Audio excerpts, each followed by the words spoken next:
Assalamualaikum warahmatullahi wabarakatuh. Bismillahirrahmanirrahim. Inilah 8 jalan rezeki dalam Al-Quran yang tidak terduga.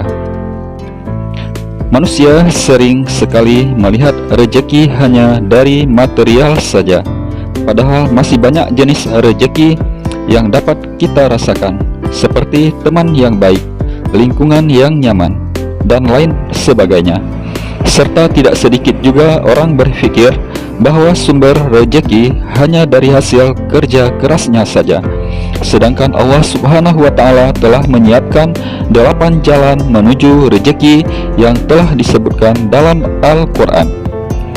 Rezeki, jodoh, dan kematian sudah ditakdirkan oleh Allah Subhanahu wa Ta'ala dan akan tetap menjadi rahasianya. Oleh sebab itu, sebagai manusia hendaklah berusaha untuk mendapatkan rezeki tersebut. Selain itu, tak lupa juga untuk dibarengi dengan berdoa. Selebihnya serahkan pada Allah Subhanahu wa Ta'ala. Untuk itu, pada pertemuan kali ini dirangkum dari berbagai sumber tentang 8 jalan rezeki yang ada dalam Al-Quran. Yuk kita simak berikut ini. Yang pertama adalah rezeki yang telah terjamin.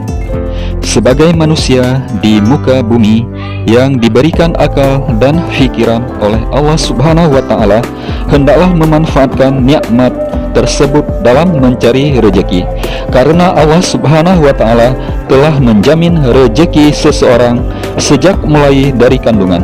Berikut janji Allah tertera dalam firman Allah Quran Surat Hud ayat 6 yang berbunyi, "Wa ma min dabbatin fil ardi illa 'alallahi rizquha wa ya'lamu mustaqarraha wa mustawda'aha kulla fi kitabim mubin."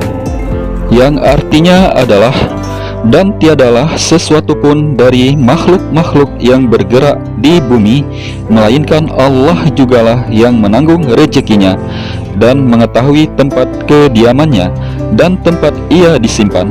Semuanya itu tersurat di dalam kitab Lauh Mahfuz yang nyata kepada malaikat-malaikat yang berkenaan. Yang kedua adalah rezeki karena usaha. Sumber rezeki kedua adalah dari hasil usaha. Allah Subhanahu wa Ta'ala tidak akan menutup mata bagi umatnya yang telah sungguh-sungguh berusaha serta berdoa demi mendapatkan rezeki darinya, dan Allah akan memberikan yang setimpal dengan apa yang telah mereka usahakan. Firman Allah dalam Quran Surat An-Najm ayat 39 yang berbunyi, "Wa alaysa lil insani illa ma sa'a." Artinya adalah, dan bahwa sesungguhnya tidak ada balasan bagi seseorang melainkan balasan apa yang diusahakannya. Yang ketiga adalah rezeki karena bersyukur. Sebanyak apa rezeki yang kita dapat, hendaklah dibiasakan untuk mensyukurinya, karena dengan bersyukur Allah akan menambahkan nikmat itu kepada kita. Dijelaskan dalam firman Allah Quran Surat Ibrahim ayat 7 yang berbunyi, "La in syakartum la ajidannakum wa la in kafartum inna azabi lasyadid." Artinya, demi sesungguhnya jika kamu bersyukur, niscaya aku akan tambahi nikmatku kepada kamu, dan demi sesungguhnya jika kamu kufur ingkar, sesungguhnya azabku amatlah keras. Nah, yang keempat, rezeki tidak terduga. Pernah tidak mendapatkan sesuatu tak terduga dari seseorang, seperti baju atau makanan? Nah, itu juga dinamakan rezeki, karena rezeki tidak melulu soal uang. Jika seseorang beriman dan bertakwa pada Allah, maka hal yang tidak diduga-duga akan mudah untuk terjadi. Firman Allah dalam Quran Surat At-Talaq ayat 23 berbunyi, "Wa may yattaqillah yaj'allahu makhraja wa yarzuqhu min haitsu la yahtasib. Artinya, barang siapa yang bertakwa kepada Allah, niscaya Dia akan menjadikan baginya jalan keluar dan memberinya rezeki dari arah yang tidak disangka-sangka. Nah, yang kelima adalah rezeki karena istighfar. Selain dapat pelebur dosa, istighfar juga dapat mendatangkan rezeki. Firman Allah dalam Quran surat Nuh ayat 10-11 berbunyi, Faqultus takfiru rabbakum innahu kana ghaffara yursilis samai alaikum midrara. Artinya, beristighfarlah kepada Tuhanmu, sesungguhnya Dia adalah Maha Pengampun. Pasti Dia akan mengirimkan hujan kepadamu dengan lebat dan memperbanyak harta. Nah, yang keenam, rezeki karena menikah. Menikah juga masuk pada salah satu sumber rezeki untuk seseorang. Oleh karena itu, janganlah takut menikah, karena Allah telah berjanji dalam Quran surat An-Nur ayat 32 yang berbunyi, Wa ankihul ayama minkum wassalihina min ibadikum wa imaikum in yakunu fuqara'a yughnihimullahu min fadli, yang artinya, dan kawinkanlah orang-orang bujang, lelaki dan perempuan dari kalangan kamu, dan orang-orang yang saleh dari hamba-hamba kamu, lelaki dan perempuan.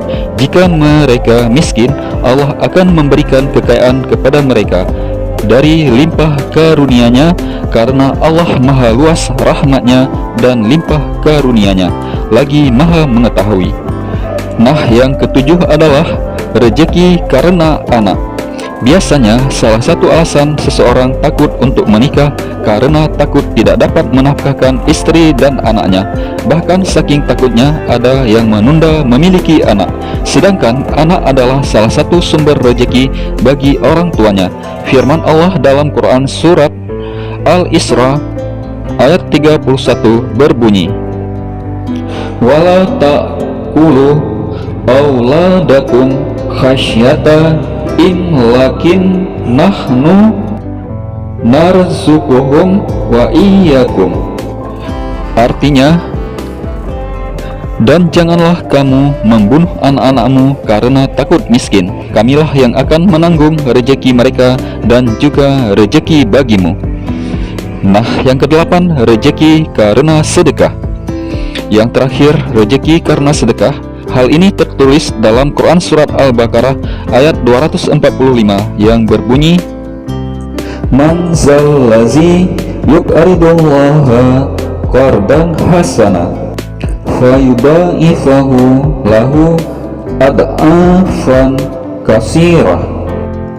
Artinya, siapakah orangnya yang mahu memberikan pinjaman kepada Allah sebagai pinjaman yang baik, yang ikhlas, supaya Allah melipat gandakan balasannya dengan berganda-ganda banyaknya. Dan ingatlah, Allah jugalah yang menyempit dan yang meluaskan pemberian rezeki, dan kepadanya lah kamu semua dikembalikan. Oleh sebab itu, janganlah takut untuk tidak diberi rezeki, karena rezeki akan datang dari berbagai sumber, seperti yang telah dijelaskan di atas. Itulah penjelasan mengenai ayat Al-Quran tentang rezeki yang akan menguatkan keimanan kita kepada Allah Subhanahu wa Ta'ala. Terima kasih sudah menonton video ini. Like, subscribe, dan klik lonceng untuk mendapatkan notifikasi video-video terbaru kami yang pastinya akan memberi manfaat untuk kita semua. Saya doakan kita semua selalu dimudahkan rezeki dan selalu dalam lindungan Allah Subhanahu wa Ta'ala. Amin. Wassalam.